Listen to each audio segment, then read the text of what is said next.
हाँ जी, नमस्कार। आज की इस कक्षा में हम महाकवि कालिदास के द्वारा लिखित खंड काव्य मेघदूतम की विषय में आपसे परिचर्चा करने जा रहे हैं। और यह परिचर्चा मेघदूत के संपूर्ण परिचय पर आधारित है। और इस परिचर्चा में हम मेघदूत के प्रत्येक विषय को स्पर्श करेंगे और आपको बताएंगे कि मेघदूत की विषय वस्तु क्या है। मेघदूत महाकवि कालिदास द्वारा रचित विश्व विख्यात दूत काव्य है।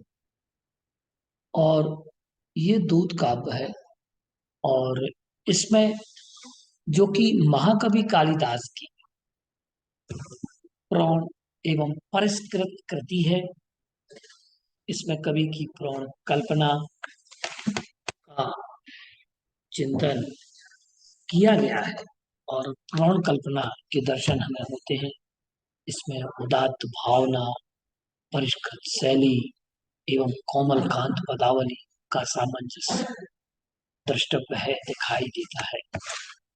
संस्कृत साहित्य में कालिदास के द्वारा लिखित मेघदूत अ, ही स्वतंत्र गीति काव्य की प्रथम सुव्यवस्थित रचना है।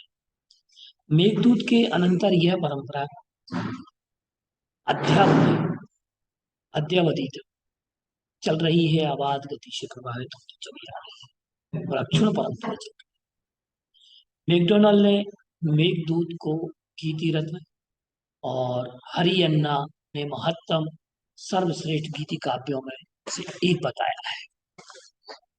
कालिदास की इस कृति के संबंध में समीक्षकों की बात कहें तो वो कहते हैं कि मेघे माघे गतम। मेघदूत इतना पठनीय है कि उसके अध्ययन में ही मनुष्य की आयु बीत सकती है। मेघदूत का इतना रम्य पाठ है जिसके द्वारा वह ऐसा कहा जाता है कि मनुष्य की सारी आयु इसमें व्यतीत हो सकती है। कई बार अपने जीवन काल में पढ़ भी लेगा, तब भी उसे उस को पढ़ने की पुनः इच्छा रहेगी। और इसका कथानक अत्यंत रोचक है, और परिणाम स्वरूप इस रोचकता के कारण पाठक उबता नहीं है, उसे बोरियत नहीं होती है और ना ही मेघ उगता है।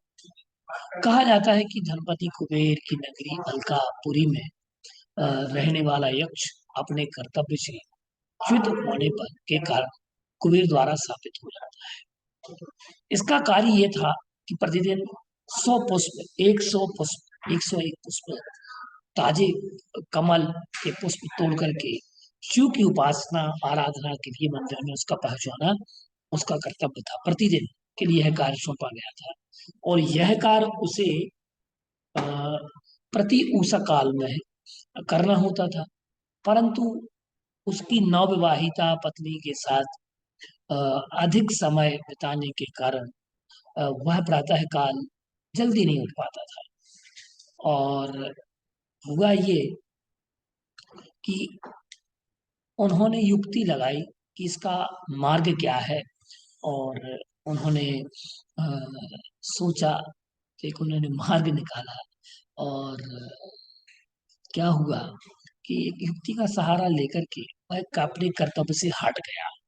प्रातः काल की जगह वह सायंकाल में ही पुष्प तोड़ करके मंदिर में पहुंचाने लगा।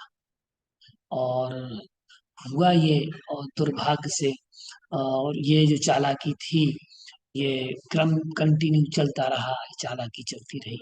एक दिन क्या हुआ कि सायंकाल एक पुष्प के अंदर भौरा बैठ गया और उसका रसपान कर रहा था।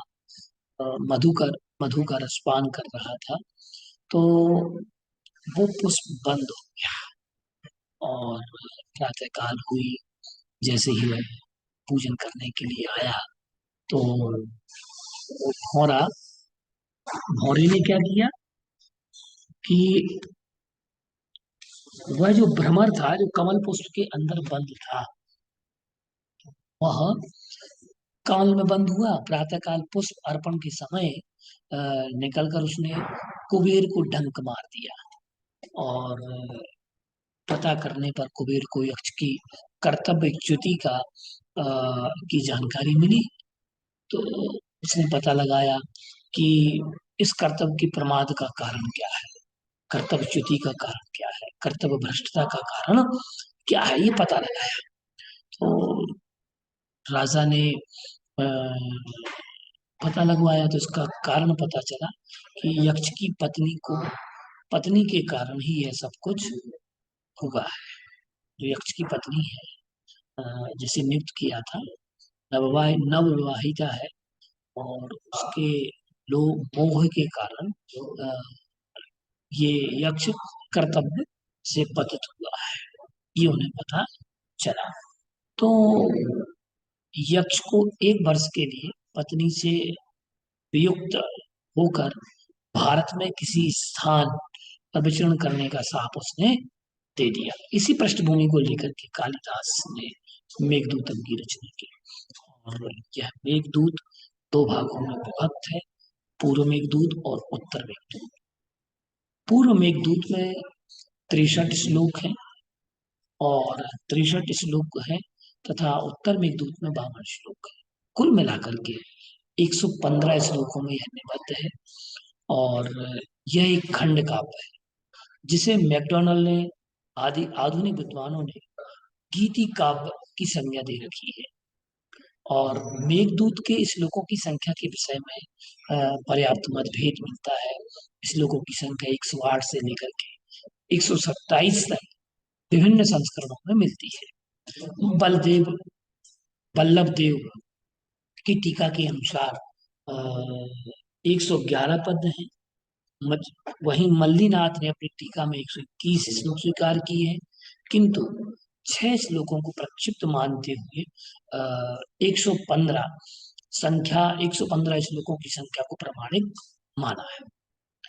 मेघदूत पर अब तक कई टीकाएं लिखी गई हैं और लगभग 20 भाषाओं में 50 टीकाएं लिखी जा चुकी है मेघदूत पर। अब आप सोच सकते हैं कि मेघदूत की कथा कितनी प्रसिद्ध हुई, और उस कथा पर अलग अलग भाषाओं में से 20 भाषाओं में मेघदूत का नामक इस कृति का अनुवाद हुआ और उसमें टीकाएं लिखी गई, और 50 टीकाएं अभी तक लिखी जा चुकी हैं। लेकिन मल्लीनाथ की टीका, इन सभी टीकाओं में मल्लीनाथ की टीका प्रामाणिक मल्लीनाथ नाम के विद्वान हुए हैं, उनकी ये टीका है, उनकी प्रामाणिक मानी जाती है। इनके अतिरिक्त वल्लभ देव, दक्षिणावर्तनाथ, चितसेन, पार्श्वाभ्युदय वाले और सरस्वती तीर्थ, सुमति, विजय, मेघराज, मेघलता आदि के नाम इसमें मुख्य उल्लेखनीय है। इसकी कथा की ओर हम थोड़ा सा और प्रकाश डालते हैं विस्तार पूर्वक, तो आप उसको समझेंगे कि पूर्व मेघदूत और उत्तर मेघदूत दो भागों में विभक्त खंडकाव्य संस्कृत साहित्य का परम उज्जवल रत्न है।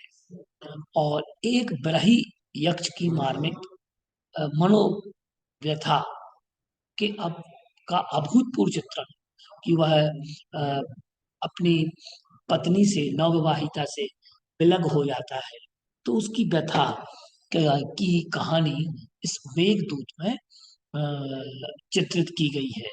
और भारतीय साहित्य में इसकी कथा अद्वितीय स्थान रखती है। अलकापुरी का अधीश्वर कुबेर ने अपने किंकर यक्ष को, जो प्रतिदिन मान सरोवर से स्वर्ण कमल लाने के काम में लगा हुआ था, और इस कर्तव्य पालन में कुछ शिथिलता लाने के कारण एक वर्ष के लिए राज्य से निर्वासित कर दिया गया। क्योंकि वह प्रतिदिन पुष्प लाता था, और पुष्प प्रतिदिन शिव की पूजा करता था कुबेर। तो कुबेर नाम का यक्ष होता है, वह पूजन किया करते थे शिव की, और 101 पुष्पों से वह पूजन करते थे। प्रातःकाल लाना होता था इसका, यक्ष का विवाह हुआ और विवाह के कारण प्रातःकाल जल्दी नहीं उठ पाता था। तो उसे बहुत समस्याएं आ रही थी। और फिर उसने दोनों पति पत्नी ने एक मार्ग निकाला कि क्यों ना सायंकाल ही इन पुष्पों को तोड़ करके रख दिया करें मंदिर में। तो उसने ऐसा ही करना प्रारंभ कर दिया। अब एक दिन क्या हुआ कि उस कमल पुष्प में भौरा बैठ गया और कमल बंद हो गया।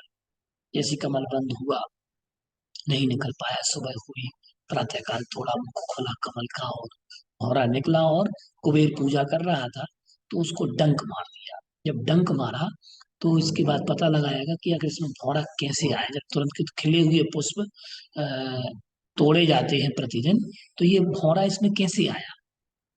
तो उससे सिद्ध हुआ कि ये सायंकालीन के पुष्प हैं, तोड़े जाते हैं। तो इसका पता लगाया, तो पता लगाया तब वो पता लगाने पर पता चला कि यक्ष की जो पत्नी है, जो नवविवाहिता है, और इसके मोह के कारण इस किंकर ने ये गलती की है, त्रुटि की है। तो उसे अपनी पत्नी से दूर रहने के लिए 1 वर्ष तक दूर रहने का श्राप दे दिया और उसको राज्य से निर्वासित कर दिया। वह शापवश रामगिरी पर रामगिरी पर्वत पर अपनी विरही दिन व्यतीत करने लगा। और शाप के लगभग 8 माह बीतने पर आषाढ़ के प्रथम दिन उसे विरह की वेदना अ, प्रकट हुई।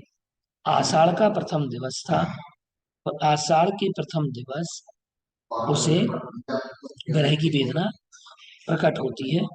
और वहाँ मेघ, तो उसमें आषाढ़ का प्रथम दिन है और वह बरसात लगी हुई है। और बरसात में वह मेघ और यक्ष जो है, यक्ष के मन में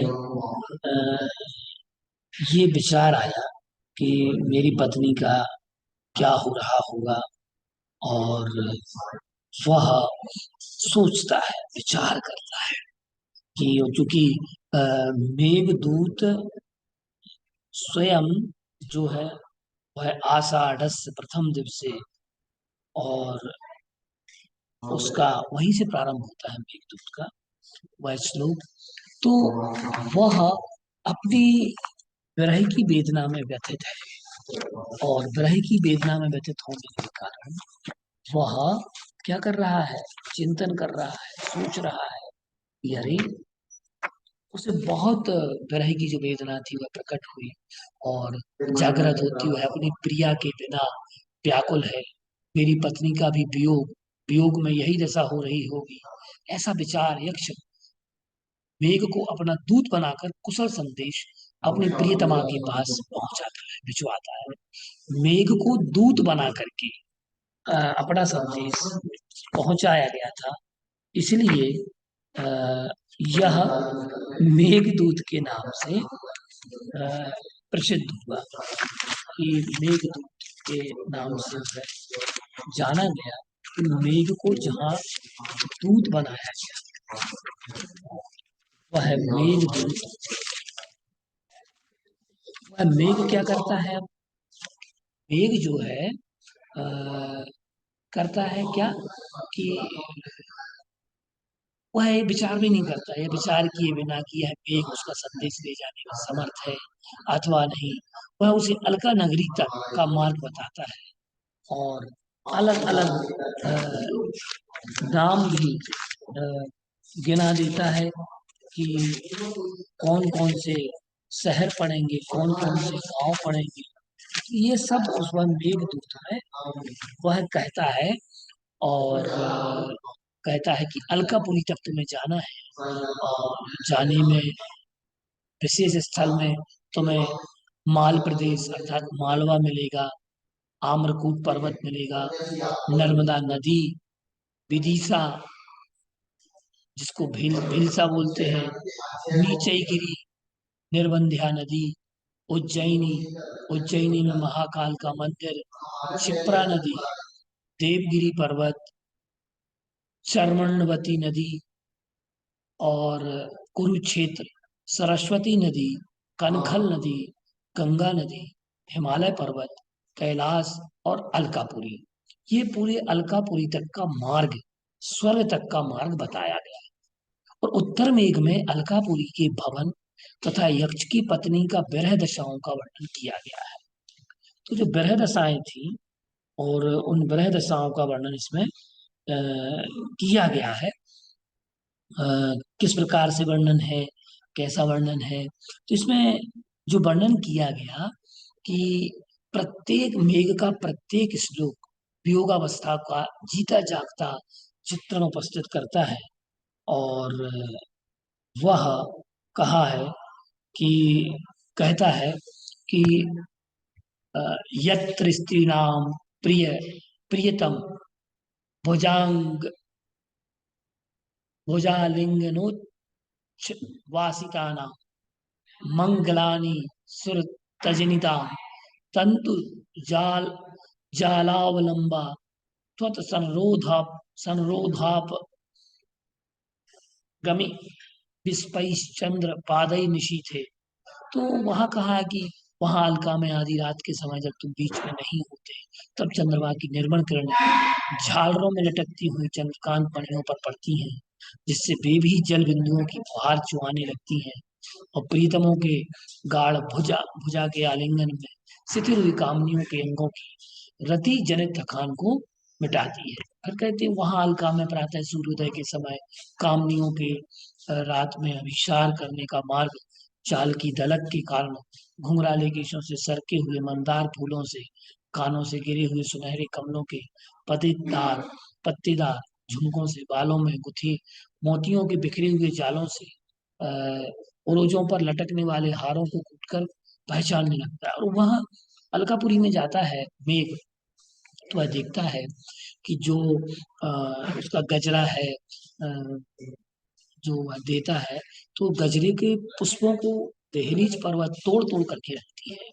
बरह में, कि ये कब आएगा और कैसा है, आदि आदि वो बहुत चिंतन उसमें करती है।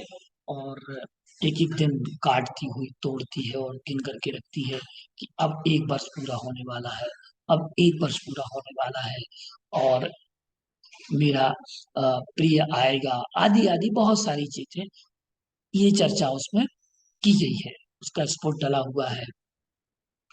तो वियोगावस्था के प्रत्येक चिंतन की बात मेघदूत में अ, कही गई है। और ऐसा लगता है कि कालिदास एक कवि ही नहीं वरन एक वियोगिनी स्त्री की भावनाओं, परिस्थितियों तथा हार्दिक संवेदनाओं की गूढ़ अध्येता भी है। प्रकृति देवी के महान उपासक होते हुए भी कालिदास अ, एक सुविज्ञ नागरिक भी हैं, क्योंकि मेघदूत में नगर तथा ग्राम का अद्भुत अ, वर्णन उसमें मिलता है। यक्ष ने मेघ को संदेश दिया कि मेरे वियोग में खिन्न मन, उदास, तुषारापात से मिलान पद्मिनी के समान दिखाई देने वाली पत्नी से कहना कि तुम खिन्न ना हो, वियोग के शेष 4 माह धैर्य के साथ व्यतीत करना। मैं भी इन दिनों को किसी प्रकार काट रहा हूँ। सुख दुख का चक्र बदलता रहता है, इसलिए दुख के पश्चात सुख के दिन आने वाले हैं और हम दोनों का मिलन अवश्य होगा। ऐसा हुआ यक्ष कहता है अपनी यक्षिणी से या पत्नी से कि मिलन अवश्य संभावित है, अवश्य संभावी है, बस 4 माह की प्रतीक्षा और करो। तो इसमें सौंदर्य का वर्णन अ, बहुत अच्छा किया गया। और इस मेघदूत के प्रणेता कालिदास है, और इसके उपजीव की जो कथा है ये रामायण से ली गई है, 2 भागों में विभाजित है। पूर्व मेघदूत, उत्तर मेघदूत। पूर्व में रामगिरी से लेकर अलकापुरी तक का मार्ग का वर्णन है, और उत्तर मेघ में प्रिया के संदेश का प्रेषण है। नायक इसका किंकर यक्ष है, नायिका यक्षिणी है, और छंद इसका मंदाक्रांता है। रस विप्रलम्ब श्रृंगार अर्थात वियोग श्रृंगार की कथा इसमें वर्णित होने से वियोग श्रृंगार का प्रयोग किया गया है। शैली इसकी वैदर्भी रीति प्रसाद पूर्ण। श्लोक संख्या 115, पूर्व में दूत में 63 और उत्तर में दूत में 52। काव्य का प्रकार गीति काव्य, संदेश अथवा दूत काव्य। टीका है इसमें 50 से अधिक लिखी गई। मल्लीनाथ की टीका सर्वश्रेष्ठ है। और इसमें प्रमुख सूक्तियां, मेघा लोके भवति सुखिनो अप्यन्यथा वर्ती चेतः, कामार्ता ही प्रकृति कृपणा चेनाने तरेषु, रिक्तः सर्वो भवति ही लघु पूर्णतया गौरवाय। ज्ञाता स्वादो विवृत जघानाम को विहातुम समर्था सूर्यापायेन खलु कमलं पुष्यति स्वामी स्वामभिख्याम प्रायः सर्वो भवति करुणावृत्ति राद्रंतरात्मा। इस प्रकार से ये हमने आपको मेघदूत की परिचर्चा आपको सुनाई। और ये मेघदूत जो है निश्चितता एक उत्कृष्ट रचना है, उत्कृष्ट कृति है। और आषाढ़ के प्रथम दिन आकाश में उमड़ते मेघों ने कालिदास की कल्पना के साथ मिलकर एक अनन्य कृति की रचना कर दी। और मेघदूत की लोकप्रियता भारतीय साहित्य में प्राचीन काल से ही रही है। जहाँ एक और प्रसिद्ध टीकाकारों ने इस पर टीकाएं लिखी, वही अनेक कवियों ने इसे प्रेरित होकर इसको आधार बनाकर कई दूत काव्य भी लिख दिए। भावना और कल्पना का जो उदात्त प्रसार मेघदूत में उपलब्ध है, वह भारतीय साहित्य में अन्यत्र विरल है। नागार्जुन ने मेघदूत के हिंदी अनुवाद की भूमिका में इसे हिंदी वाङ्मय का अनुपम अंश बताया है। और अलकापुरी का वर्णन बड़ा विशेष इसमें किया गया है। और जो अन्य दूत काव्य हैं, भारत महाभारत के नलोपाख्यान नामक आख्यान में नल तथा दमयंती द्वारा इसको दूत बनाकर परस्पर संदेश प्रेषण की कथा आई। और एक नेमिदूत महाकाव्य है, और नेमिदूत महाकाव्य जैन आचार्य ने लिखा है। और उसमें नेमी दूत काव्य लिखा, जिसमें ये 15वीं शताब्दी में नेमिनाथ और राजमती वाले प्रसंग को लेकर विक्रम कवि ने नेमिदूत काव्य लिखा, जिसमें मेघदूत के 125 पद्यों के अंतिम चरणों को समस्या बनाकर कवि ने नेमिनाथ के द्वारा परित्यक्त राजमती के विरह का वर्णन किया है। तो मैं तो ये कहूंगा कि ये बहुत पठनीय काव्य है, नेमिदूत महाकाव्य की। एक राजमती अपने नेमिनाथ के लिए किस प्रकार से विरह में तड़पती है, विरह में अपना जीवन व्यतीत कर रही है, उसके बाद उसकी दीक्षा का, उसके मूलभूत कल्याण की ओर कैसे अग्रसर होती है। अगर विरह की भावना है, विरह की भावनाओं को अगर शांत रखना है और धैर्य अगर सीखना है, तो ये नेमिदूत महाकाव्य और मेघदूत महाकाव्य, ये दोनों। और मेघदूत की तरह ही मंदाक्रांता छंद में 9वीं सदी में पार्श्वनाथ के जीवन से संबद्ध 4 सर्गों का एक काव्य पार्श्वाभ्युदय ने लिखा, जिसमें मेघ के दौत के रूप में मेघदूत के शताधिक पद्य समाविष्ट है। 15वीं शताब्दी में नेमिनाथ और राजमती वाले प्रसंग को लेकर विक्रम कवि ने नेमिदूत काव्य लिखा, जिसमें मेघदूत के 125 पद्यों के अंतिम चरणों को समस्या बनाकर कवि ने नेमिनाथ द्वारा परित्यक्त राजमती के विरह का वर्णन किया। और इसी काल में एक अन्य जैन कवि चरित्र सुंदर गणी ने शांत रसपरक जैन काव्य शीलदूत की रचना की। और इन दो कृतियों के अतिरिक्त विमल कीर्ति का चंद्रदूत, अज्ञात कवि का चेतोदूत और मेघ विजय उपाध्याय का मेघदूत समस्या इस परंपरा के अन्य जैन काव्य हैं। तो दूत काव्य की परंपरा में एक तो सर्वप्रथम पार्श्वाभ्युदय हो गया, जो कि मंदाक्रांता छंद में लिखा गया। और विक्रम कवि ने नेमिदूत महाकाव्य लिखा, राजमती और राजुल की विरह की बात कही। और इसके उपरांत चरित्र सुंदर गणी ने शांत रस परक जैन काव्य शीलदूत लिखा। और इसके अतिरिक्त विमल कीर्ति का चंद्रदूत और अज्ञात कवि का चेतोदूत और मेघ विजय उपाध्याय का मेघदूत समस्या, ये दूत काव्य परंपरा के जैन काव्य थे। और इनका अध्ययन आप कर सकते हैं। और अपनी धैर्य, अगर किसी को धैर्य सीखना है, तो वह धैर्य इन महाकाव्यों को पढ़ने से निश्चित है। और इनमें इनकी समाप्ति पर उन्हें अपने लक्ष्य की प्राप्ति अवश्य हुई है, और उनका लक्ष्य उन्हें प्राप्त हुआ है। तो इस प्रकार से हमने आज मेघदूत के विषय में जाना। नमस्कार। आगे हम और खंड काव्यों के विषय में चर्चा करेंगे।